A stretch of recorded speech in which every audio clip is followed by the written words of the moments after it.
Sobre as medidas, sobretudo as medidas provisórias que o presidente acaba de assinar.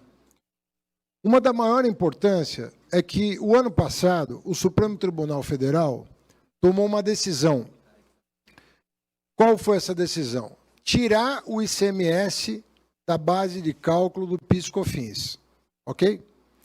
Só que a forma como foi operacionalizada essa decisão, que nós vamos respeitar, porque é uma decisão terminativa do Supremo Tribunal Federal, ela implicou a dedução em duplicidade da base de cálculo. Porque você tira o ICMS para calcular o PIS/COFINS, mas aquele que recebe a nota fiscal se acredita do total do PIS/COFINS e não do PIS/COFINS efetivamente recolhido, o que é um contrassenso. Não foi isso que o Supremo Tribunal Federal decidiu. O que o Supremo decidiu foi retira o ICMS recolhido da base de cálculo do PIS/COFINS. Mas o crédito é o crédito do valor recolhido, e não do valor da alíquota sobre o valor da nota fiscal com o ICMS. Senão você está se acreditando duas vezes. O drama aqui é que o Ministério não fez nada. Não fez absolutamente nada para reparar isso aqui. E basta um esclarecimento de lei para que pacifique o entendimento sobre a real base de cálculo do PIS/COFINS. Medida reparadora de um prejuízo que foi tomado ano passado, o dobro do que seria.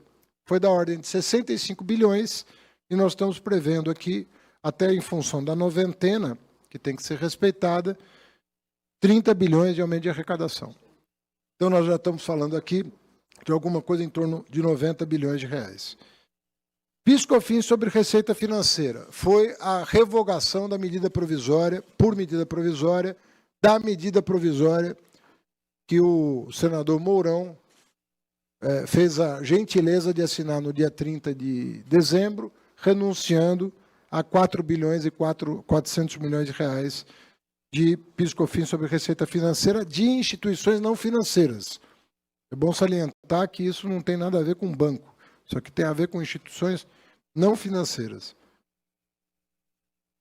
Na nossa planilha consta a reoneração sobre combustíveis parcial a partir de março, que daria, esse ano, cerca de 29 bilhões de reais.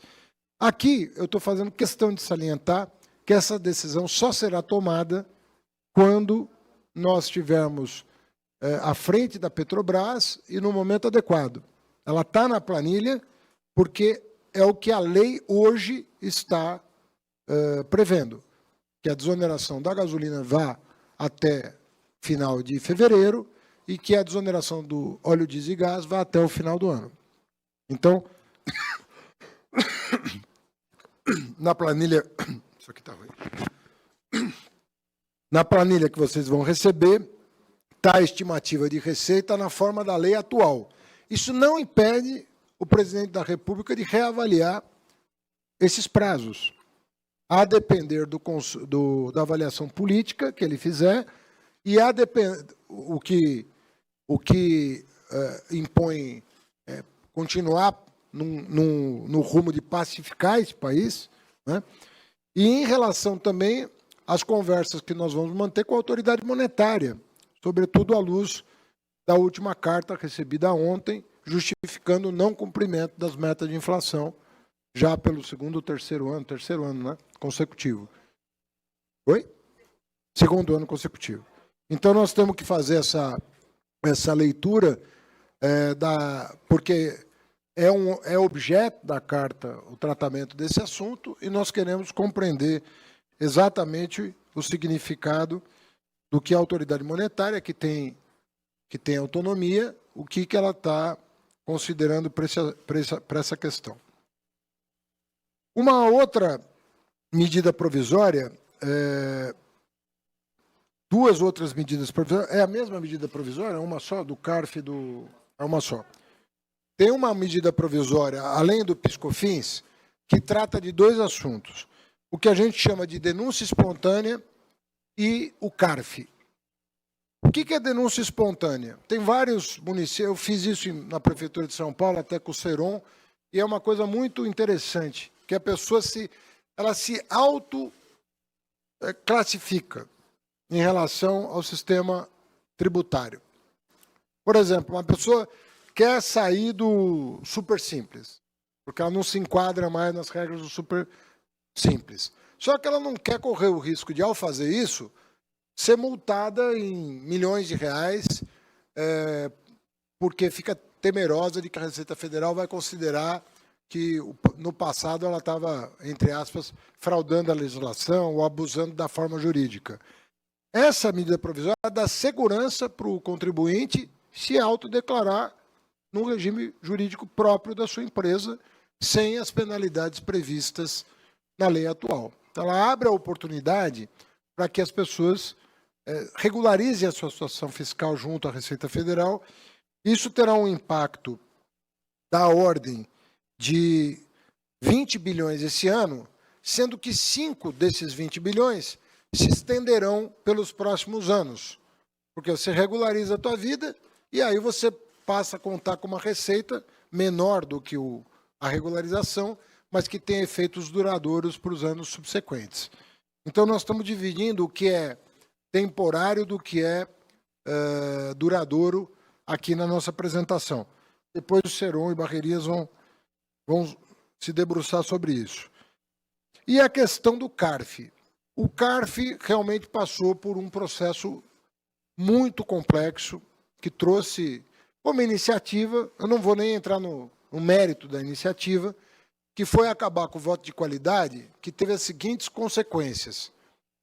É a única no mundo, é a única situação no mundo em que isso se aplicava até hoje e agora para de acontecer isso. Em primeiro lugar, você tinha paridade.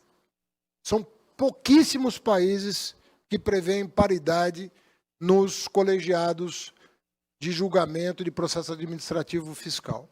Pouquíssimos países. Segunda coisa, bom, nós temos a paridade, já é uma exceção à regra internacional.